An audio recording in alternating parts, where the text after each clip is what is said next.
말씀의 제목 같이 한번 보여주시죠. 같이 읽겠습니다. 시작. 영적 아비의 여정 7. 아비, 태초부터 계신 일을 아는 자. 기도하겠습니다. 하나님 감사합니다. 영적인 아이에서부터 또 아비의 자리까지 이것을 볼 수 있는 영광을 주시니 감사합니다. 하나님, 우리 사랑하는 성도들 한 사람 한 사람 빠짐없이 정말 하늘마음교회에서 예배하는 시간들이 영적인 수지기동이 되게 하시고 또 하나님 아버지의 형상을 깊이 회복하고 강력한 하나님 나라의 리더로 또 각자의 삶에서의 도시선교사로 세워지는 귀한 시즌을 주시니 감사합니다. 우리의 은사뿐만 아니라 우리의 내면이 또한 주님 안에서 강력해지게 하시고 하나님, 오늘도 주님의 주시는 기름 부으심 앞에서 온전한 회복을 더하여 주시옵소서. 예수님의 이름으로 기도합니다. 지난주까지는 저희가 영적인 청년에 대해서 나누었습니다. 이번 주와 다음 주는요, 이제 영적인 아비에 대해서 함께 좀 보려고 합니다. 아비는 어떤 사람인가? 제일 중요하겠죠. 요한일서는 사실은 그 기록하는 방식을 보면 반복을 하면서 중요한 부분을 추가해가는 방식의 기록 방식을 사용합니다. 그런데요, 이 아비에 대한 설명은 추가가 되지 않고 그냥 반복이 돼요. 오늘 13절과 14절에 보면 아비들은 어떤 사람들이냐라고 했을 때 그냥 한 가지만 나오죠. 태초부터 계신 이를 아는 자. 이게 2번 반복이 됩니다. 여기서 태초부터 계신 이를 누구를 말한다고 제가 말씀드렸냐면 헷갈려요, 많은 분들이. 성부 하나님이냐, 성자 예수님이냐, 성령님이냐. 정답은 2번입니다. 맞습니다. 우리 어제 유스 캠프 했는데 온라인으로 골든벨 했는데 3명인가만 만점 받고 2번이에요. 왜냐하면 당시의 영지주의의 영적인 공격 속에 있다 보니까 예수님에 대한 잘못된 해석들이 가득했습니다. 예수님은 가짜다, 그리고 그냥 사람일 뿐이고 한낱 피조물이다, 이렇게 이야기했는데요. 사실은 복음은 무엇입니까? 예수님은 참 하나님이시면서 참 사람이십니다. 할렐루야. 그렇기 때문에 이 영적인 아비의 그 당시의 특징 중에 하나가 뭐냐면 태초부터 계시니 창조주로서의 예수님이에요. 요한복음 1장이 말하는 태초에 계셨던 말씀으로서의 하나님으로서의 예수님을 아는 것, 그것이 영적인 아비의 특징이라는 겁니다. 그러면서 여기서 이 알다라는 단어가 여러분 늘 들어서 아시겠지만 지식으로 아는 그 알미 아니라 지식 플러스 그 지식을 경험해서 아는 알을 이야기하죠. 그래서 영재주의자들이 알고 있었던 어떤 예수님에 대한 그 사변적인 지식이 아니라 인격적인 관계를 통해서 예수님을 알고 있다라는 것을 의미합니다. 여러분들이 배우자를 알 때요, 배우자에 대한 지식만 가지고 결혼하신 분 없으실 거예요. 그죠?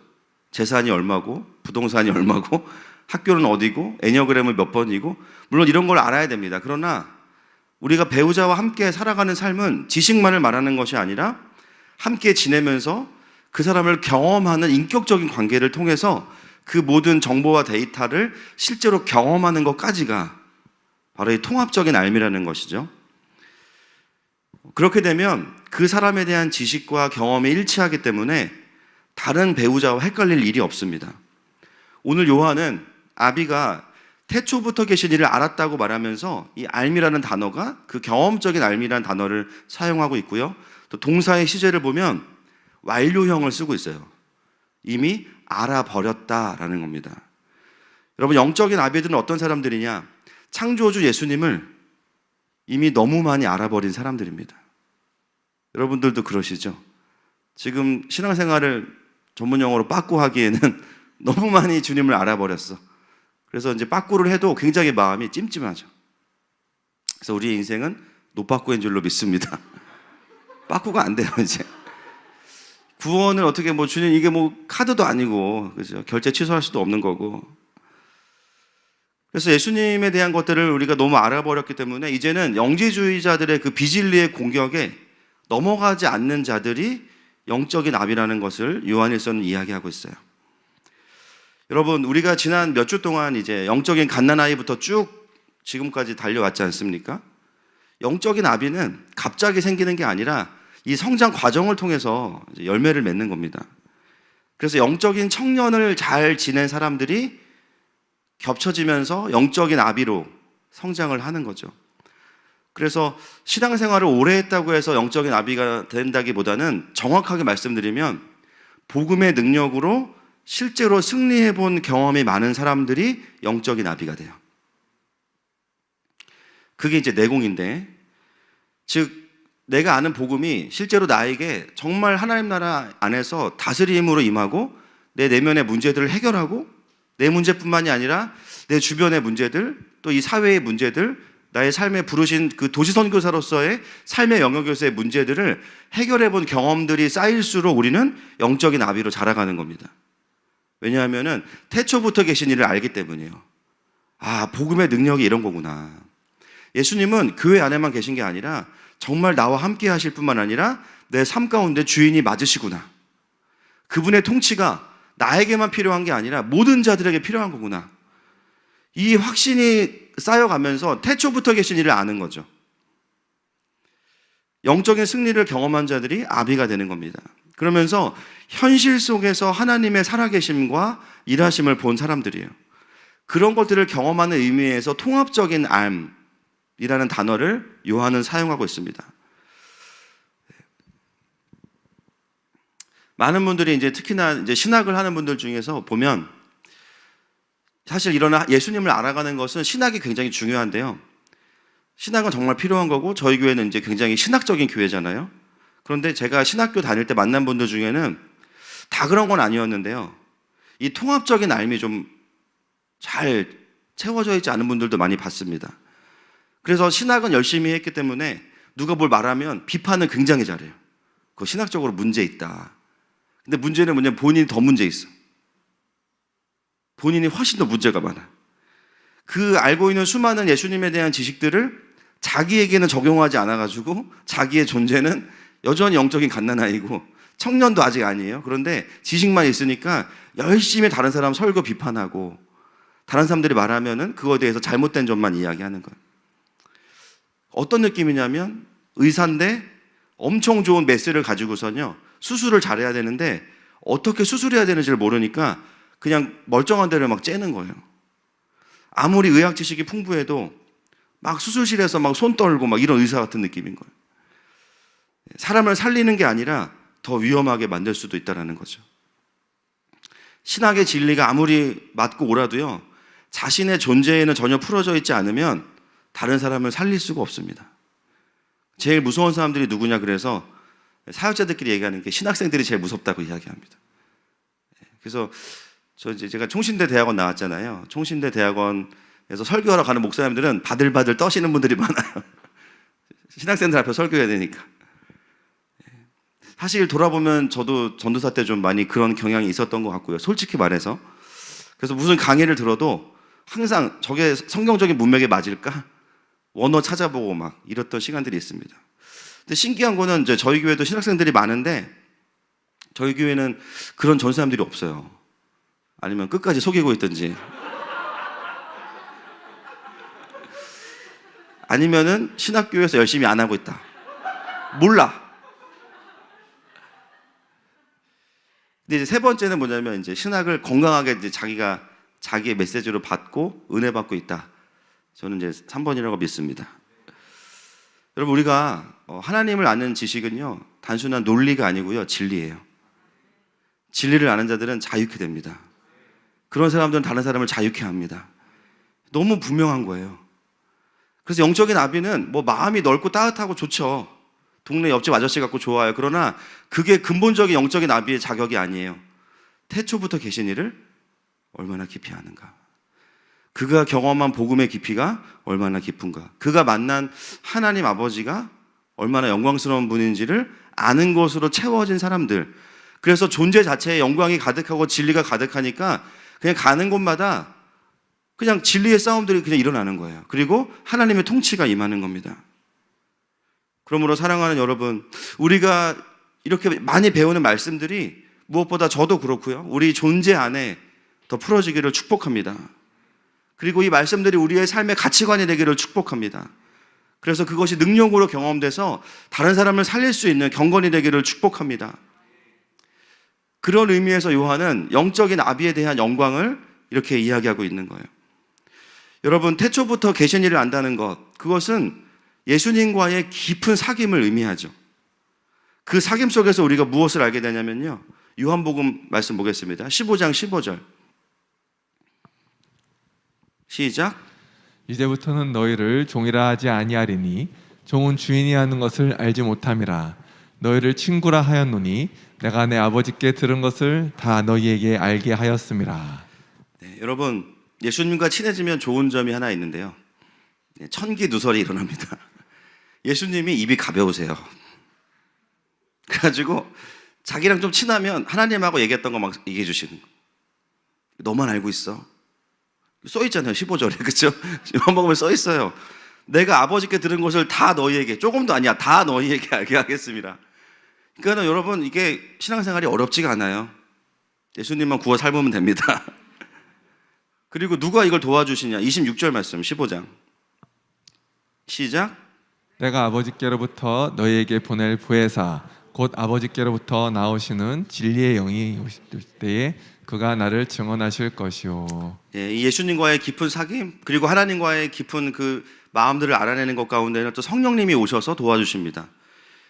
결국은 예수님과 사귄다 하더라도 우리가 사귀게 되는 대상은 누구냐? 삼위일체 하나님이신 거예요.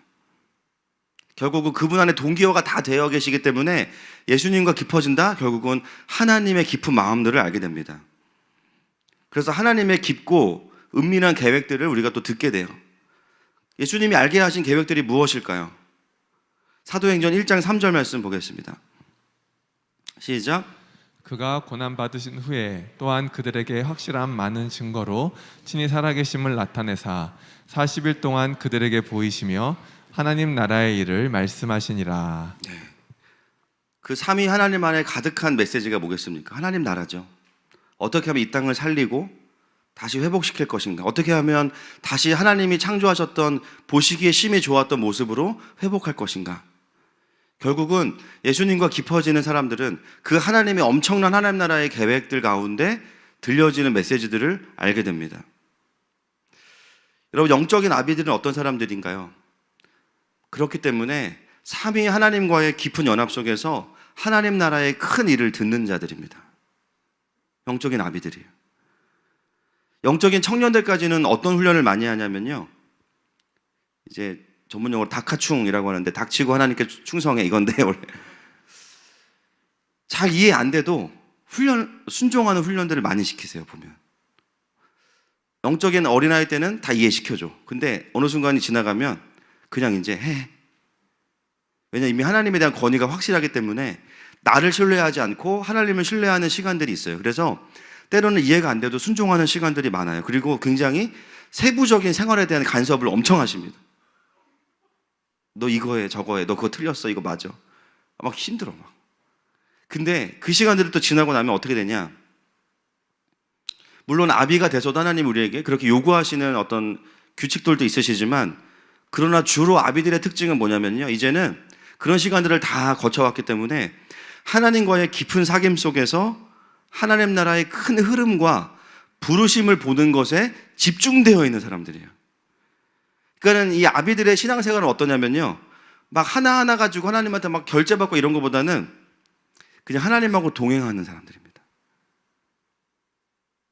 그리고 하나님의 마음을 이렇게 보는 사람들이에요.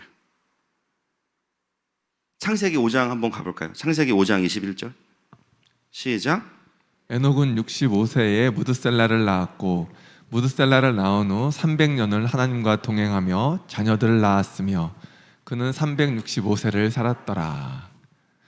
에녹이 하나님과 동행하더니 하나님이 그를 데려가심으로 세상에 있지 아니하였더라. 여러분, 에녹은 자녀인 무드셀라를 낳고 아비가 된 후에 큰 변화를 겪죠. 그 이유는 알고 계시죠? 무드셀라가 죽을 때 심판이 온다는 것을 알고 있었기 때문이에요.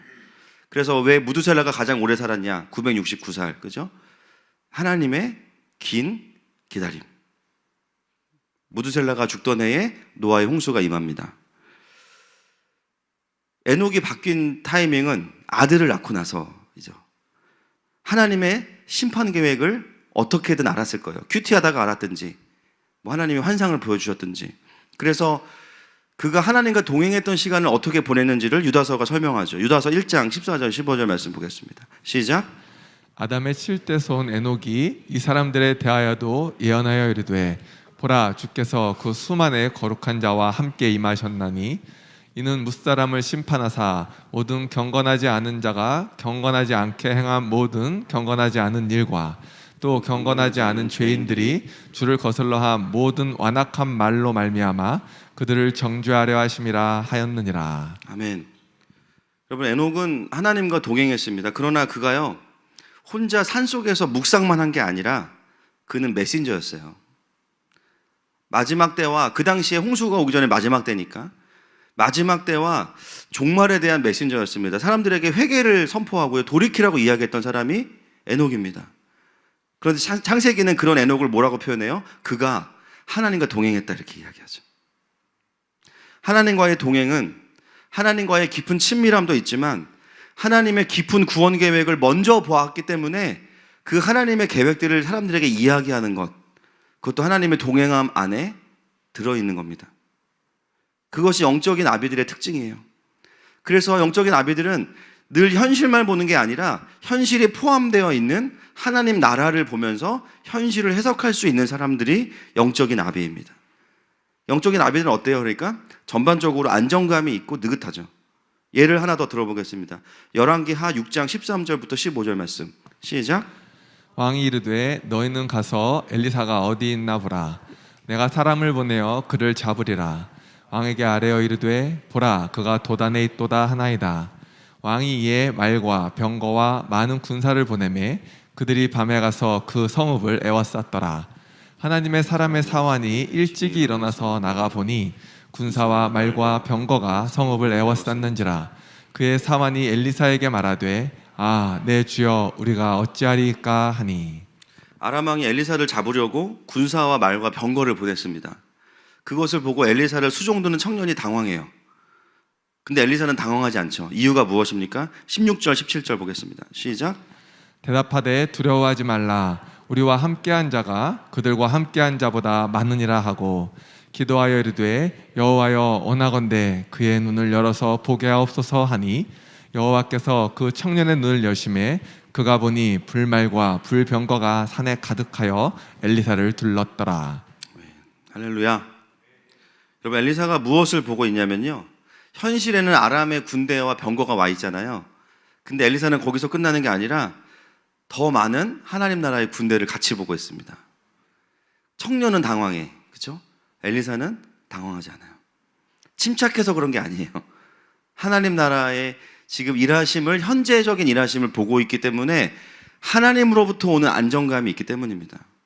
오히려 청년의 눈을 열어달라고 기도함으로 인해서 청년 또한 하나님 나라의 군대를 보게 하는 사람이 바로 엘리사였어요. 영적인 아비들은 하나님의 일하심을 보는 것에 이제는 최적화가 되어 있는 사람들입니다. 현실이 아무리 어려워도요, 물론 힘들죠. 그러나 하나님의 경륜을 알기 때문에 두려워하거나 그냥 마냥 낙심하지 않아요. 여러분, 우리가 영적으로 성숙해지는 과정에서 일어나는 변화가 바로 이런 겁니다. 현실만 보는 게 아니라 현실과 함께 계시는 하나님을 보는 거예요. 혹시나 여러분들이 신앙생활하면서 현실에 어떤 문제가 발생할 때마다 마음을 다 빼앗기고 불안해지고 초조해지신다면 이 시간 성령께서 여러분들의 영의 눈을 열어주시기를 선포하고 축복합니다. 분명히 그 상황의 주인도 하나님이세요. 그 모든 상황이 하나님의 주권 안에 있습니다.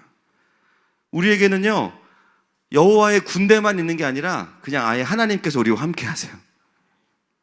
그렇다면 사실 어떤 상황에도 우리가 낙심하지 않을 이유가 선명한 것이죠. 다시 그 상황에서 하나님을 볼 때 우리의 마음을 힘을 얻고 든든해질 것입니다.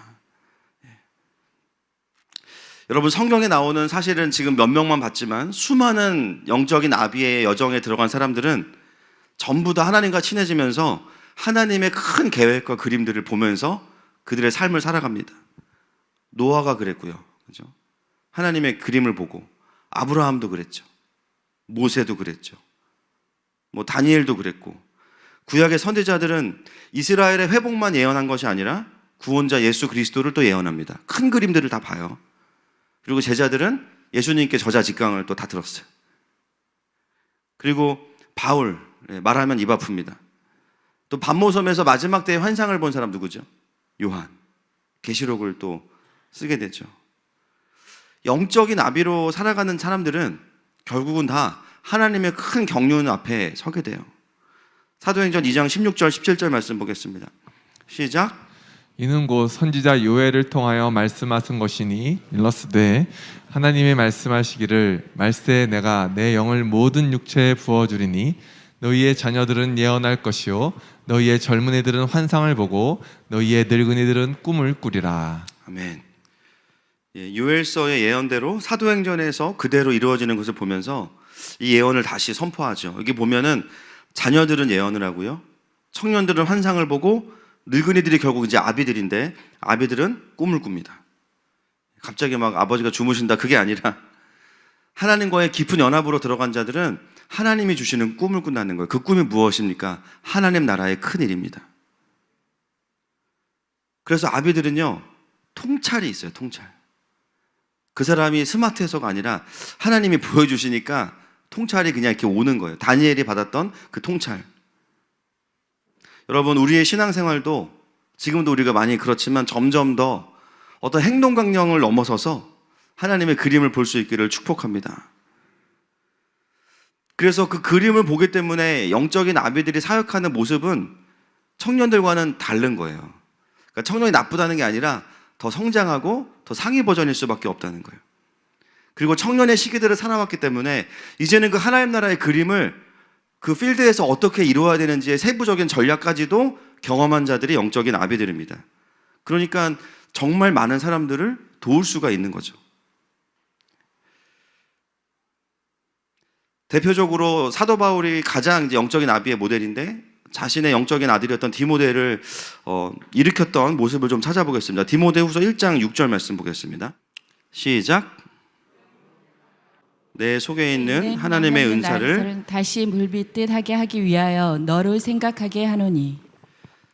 그러므로 내가 나의 안수함으로 내 속에 있는 하나님의 은사를 다시 불일 듯하게 하기 위하여 너로 생각하게 하노니. 여러분 잘 아시는 말씀이죠. 영적인 아비인 바울이 디모데를 어떻게 하고 있냐면요, 다시 하나님의 은사를 불일 듯하게 하고 있습니다.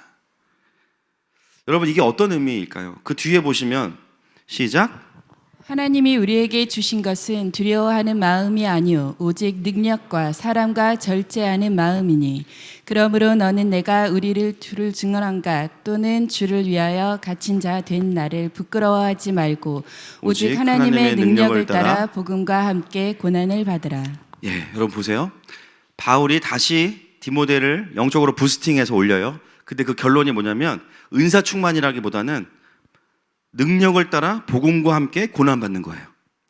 바울이 디모데를 안수해서 갑자기 막 방언이 막 더 고상해지고, 물론 감사해요. 그렇죠? 동물 방언 안 하고 감사한데, 그렇게 해서 은사가만 극대화되는 게 목표가 아니라 다시 디모데를 일으킨 열매가 뭐냐면요, 능력과 사랑과 절제하는 마음 위에 서서 복음과 함께 고난받는 자가 된다는 거죠. 존재 자체를 아비로 그냥 끌어올리는 겁니다. 은사뿐만 아니라 내면의 속사람을 강력하게 만들어서 복음을 위해 살 때, 여러분 영적인 아비의 특징 오늘 제가 다루진 않았지만 고난받는 자들이에요. 영적인 아비의 아주 강력한 특징은 고난받는 자인데, 그게 가능한 이유는 고난 안에는 영광을 보기 때문이에요. 그래서 본인이 아비들은 고난을 받으면서 헤쳐나가면서 뒤에 청년들과 자녀들을 끌고 갈 수 있는 사람들이 아비들입니다.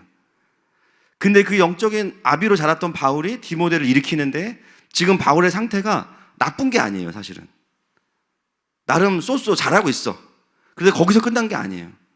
완전히 더 다시 그 은사들을 일으켜서 존재를 완전히 부스팅해서 복음과 함께 고난받을 수 있을 만큼 끌어올리고 있습니다.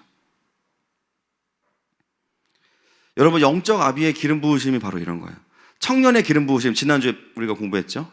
영적으로 각성을 일으켜서 하나님을 보게 하는 자들, 개개인을 깨우는 자들입니다. 영적인 아비는 어떤 사람들이냐면요, 각 사람들 안에 있는 원래 하나님이 기대하시는 수준으로 그 사람들을 축복할 수 있어요. 할렐루야. 여러분 성경의 아비들의 축복을 보십시오. 야곱이나 이삭이나 자녀들을 향해서 통찰을 가지고 축복해요. 넌 이렇게 될 것이다, 저렇게 될 것이다. 그 통찰 안에는 뭐가 있냐면 그 자녀들을 향한 하나님의 그림들이 있는 겁니다. 영적인 아비의 축복은 어떤 권위가 있냐면요, 지금 이 친구는 그런 삶을 살아본 적이 없지만 하나님께서 주시는 그림들을 가지고 그 영혼들을 보기 때문에 이 축복 안에는요 놀라운 성장에 대한 기름 부으심이 있어요.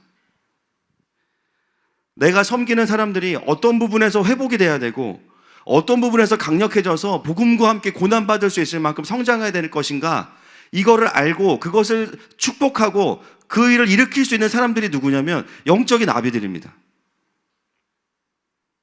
그게 영적인 아비들에게 주시는 기름 부으심이에요.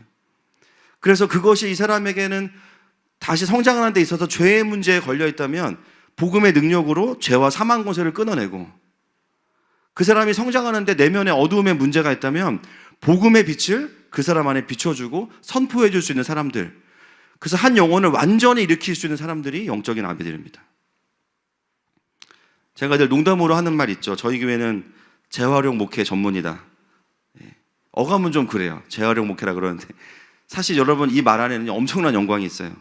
제가 사역하면서 느끼는 게 뭐냐면, 한번 무너졌던 리더들, 여러 가지 이유 때문에 다 다른 이유죠. 한번 침체됐던 분들이요, 재활용된다는 것은 그냥 이전보다 조금 못한 상태가 되는 게 아니라 이전에 경험해보지 못한 굉장히 강력하고 영광스러운 상태로 회복되는 겁니다. 할렐루야. 재활용이어서 뭔가 마이너한 게 아니에요. 오히려 더 겸손해지고, 이제 내가 나를 의지하지 말아야겠다. 내가 그때 참 그 부분은 아니었던 것 같아. 더 성숙해져서 더 강력한 하나님의 사람이 되는 겁니다. 왜냐하면 하나님께서 원래 나에게 의도하신 자리로 회복되기 때문이에요. 이전 수준이 아닌 거예요. 여러분, 하나님께서 저와 여러분을 훨씬 더 강력하고 온전한 회복의 상태로 데려가실 줄 믿습니다. 근데 그 사역을 누굴 통해서 하시냐면 영적인 아비를 통해서 하신다는 거예요. 물론 하나님이 직접 하실 수도 있어요. 그러나 성경을 보면 하나님은 영적인 아비들을 일으키셔서 그 아비들을 통해서 축복하게 하시는 거예요. 그래서 많은 자들이 그 자신의 한계를 넘어서서 하나님 나라의 강력한 또 다른 아비로 일어나게 하시는 겁니다. 여러분, 저는 우리 하늘마음교회가 정말 많은 영적인 아비들을 일으킬 수 있는 교회가 되기를 선포합니다. 그래서 아무리 영적인 신생아가 오더라도 1년만 지나면 할렐루야, 막 털난 아저씨가 되는 거예요. 강력한 아비가 되는 거예요. 그래서 또 다른 아비들을 일으킬 수 있는 교회로 더 세워지기를 축복합니다. 여러분, 영적인 아비들은 무엇으로 사역하는가? 바쁘기보다는 통찰로 사역합니다. 이게 이제 중요한 거죠. 통찰로 사역해요. 왜냐하면 이제 하나님의 그림을 보기 때문에 주로 어떤 역할들을 하게 되냐면 우리가 이해할 수 있는 단어로 제가 이제 설명을 드릴게요. 비전 제시를 합니다. 제가 좋아하는 말은 아닌데 비전 제시를 해요. 정확하게 표현하면은 하나님 나라에 대한 그림과 통찰을 사람들에게 막 줍니다. 영적인 청년일 때는요, 각 사람을 하나님께로 깨어나게 하는 사역들을 막 해요. 그걸 하셔야 됩니다. 근데 그 사역들을 막 하다가 보면, 플레이어로 살다 보면 이제 하나님의 큰 그림들을 보게 되잖아요. 그럼 어떻게 되냐면요, 이제는 사람들을 영적으로 깨어나게 할 뿐만 아니라 살려놓을 뿐만 아니라 하나님 나라에 취업을 시켜요. 이제는 그 사람이 꼭 가야 되는 자리로 보냅니다. 근데 그걸 어떤 방법을 통해서 하냐면은 취업 상담이 아니라 하나님 나라의 그림을 보여줘요. 그러면 대화하는 가운데 그 그림이 쫙 펼쳐지니까 진짜 신기한 게 뭐냐면 그 중에 내가 해야 될 일이 뭔지를 사람들이 자기의 분깃을 취하게 됩니다. 아, 이거 내 영역이구나. 하나님 나를 이 땅에 불러주신 이유가 이것 때문이구나. 그러니까 청소년 진로 상담은 성경적으로 하려면 이렇게 가야 되는 거예요. 너가 잘하는 게 뭐니, 좋아하는 게 뭐니, 그거는 그 다음 문제고, 먼저 하나님 나라의 그림을 펼쳐놓고 그 가운데 하나님이 아이들에게 주시는 자극을 주시는 부분들이 있어요. 그럼 그 부분들이 그들에게 은사로 풀어질 수 있도록 돕는 것이 성경적 진로 상담입니다. 그래서 영적인 아비들은 주로 어떤 사람들이냐, 하나님께서 지금까지 어떤 일을 해오셨는지를 정확히 알고 있어서 정리해주고, 하나님이 지금 어떤 일을 하고 계시는지를 이야기해주고, 앞으로 하나님께서 어떤 일을 하실 건지를 전망해주는 사람들. 그래서 영적인 아비의 어떠함이 아니라 그가 말하는 하나님 나라의 그림을 가지고 사람들의 마음을 일으키는 자들이 영적인 아비들이에요. 하나님 나라의 꿈을 주는 거죠. 여러분, 성장하는 회사들을 보시면요, 공통점이 있어요. 직원들에게 열심만 강요하지 않습니다. 물론 회사가 갖고 있는 비전이라는 게 뭐 이윤 추구겠지만 결론적으로는 사실은 그래도 건강한 회사들 보면 그 회사가 추구하는 가치와 비전들을 이야기해요. 그래서 어떻게 하냐면 할 수 있다면 직원들의 심장을 뛰게 합니다. 심지어 여러분 이단 가보시라고 제가 추천할 수는 없지만 이단들도 연구해 보면 여러분 이단의 청년들이 엄청 많이 가거든요. 두 가지 이유 때문이에요. 따뜻한 공동체와 가짜긴 하지만 꿈을 줍니다. 청년들이요, 나중에는 이단인 거 알아도 못 나와요. 왜냐하면 공동체가 따뜻하고 거기 있으면 가짜긴 하지만 꿈을 줘. 여러분, 너무 이런 현상을 보면 우리가 참 속상하지 않습니까? 진짜 꿈을 줄 수 있는 곳이 어디예요? 하나님 나라의 복음을 담지하고 있는 교회입니다. 여러분, 청년 사역을 일으킨다는 것은 청년들을 많이 모으는 게 핵심이 아니에요. 청년들에게 진짜 하나님 나라의 꿈을 주면 자기의 삶의 이유가 발견되어지면서 죽어있던 심장이 뛰게 돼요. 와, 하나님이 나를 선교사로 부르셨구나. 이 영역에서 나를 하나님 나라의 선교사로 부르셨구나. 이 확신이 오기 시작하면 심장이 뛰고 그 심장으로 공부하고 준비하고 세상이 말하는 스펙이 아니라 하나님 나라의 선교사로서의 스펙들을 위해서 삶을 드리게 되는데요.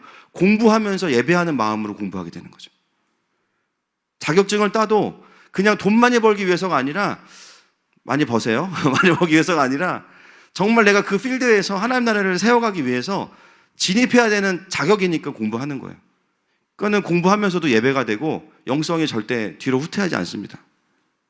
근본적인 틀을 바꿔주지 않으면 우리 아이들은요, 세상과 하나님 나라 사이에서 듀얼 멤버십으로 살아갈 수밖에 없어요. 성경은 우리에게 뭐라고 이야기합니까? 인테그리티, 통합이에요. 하나님 나라를 보는 눈으로 역사를 보고, 역사를 보는 눈으로 나의 삶을 보고, 하나님 나라의 원리로 내 인생을 살아갈 때 하나님께서 우리 삶에 일하십니다. 근데 그 근본적인 그림을 그려주고 그 안에서 뛸 수 있도록 하는 자들이 누구냐? 영적인 아비들이에요.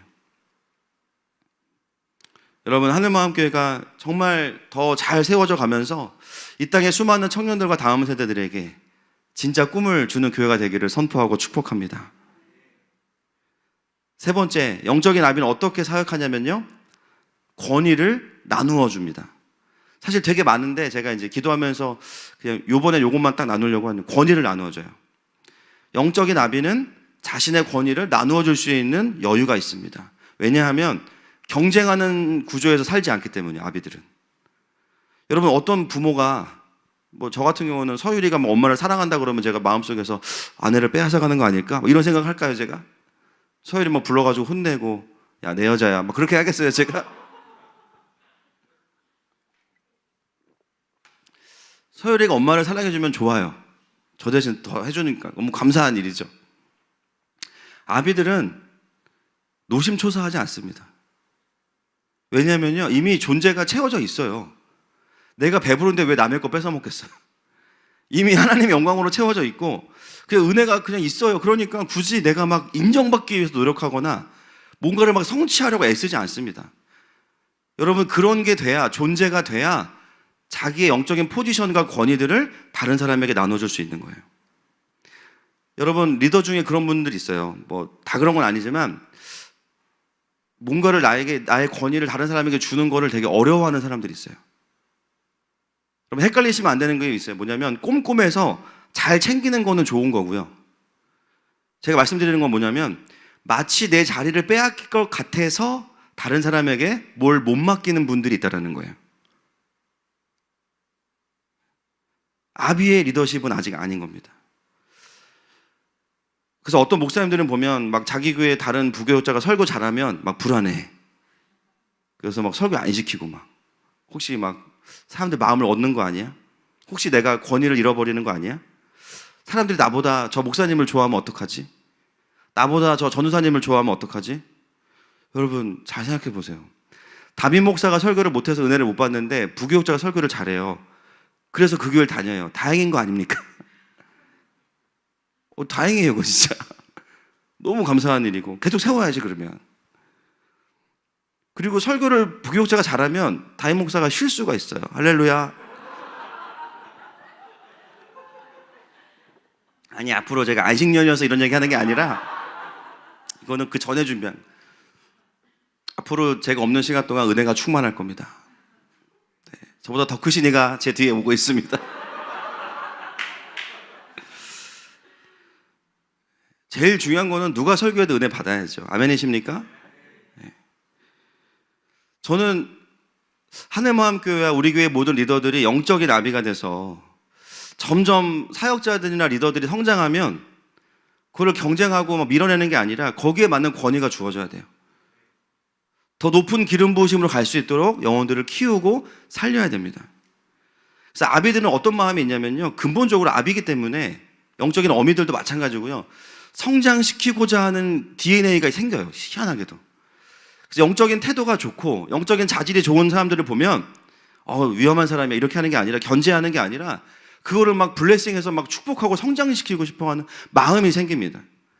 그래서 함께 뛰는 그 영광을 누리고 싶어하는 마음들이 영적인 아비들에게는 있어요. 여러분, 그런 영적인 토양이 공동체에 딱 이렇게 생기면 정말 좋은 리더들, 다른 교회 가면은 막 한 명 있을까 말까 리더들이요, 막 우리는 전부 다 그런 거예요. 할렐루야. 그런 아비와 어미들이 막 자라나는 겁니다. 그리고 그런 아비가 있으면 그런 아비가 길러지는 거예요. 왜냐하면 실제로 양육이 일어나기 때문에. 그래서 아비가 있는 곳에 아비가 세워지는 거예요. 자녀들만 있으면 분쟁이 끊이질 않습니다. 공동체가. 왜 그래요? 아비가 없기 때문이에요. 자식끼리 싸우는 거죠, 계속. 서로 자기 주장하고 자기의 정당성만을 이야기하고 받아내거나 기다려주거나 진리로 균형을 잡는 사람이 아무도 없는 거예요. 공동체가 산으로 갈 수밖에 없죠. 이러한 모습들이 영적인 아비들의 가장 중요한 부분이고요, 그런 모습으로 사역을 하는 자들이 영적인 아비들입니다.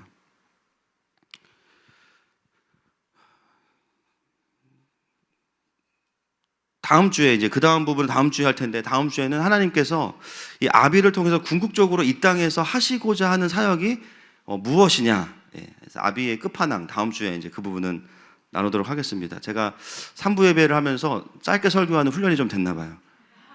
왜 다 끝났는데도 이제서 짧아졌는지 모르겠지만 죄송합니다. 정작 할 때는 길게 하고 진짜 죄송합니다. 말씀을 좀 정리하려고 합니다. 찬양팀 나와주시고요. 영적인 아비는 어떤 자들이냐? 하나님 나라를 아는 자들이고 하나님의 마음에 집중하고 하나님과 동행하면서 하나님의 경륜을 이해하는 자들입니다. 여러분, 하나님께서 사실 우리를 그렇게 성장시켜 가고 계세요. 그래서 결국은 바울이 디모데를 축복했던 것처럼 하나님 저와 여러분을 통해서 또 다른 아비들을 키우실 겁니다.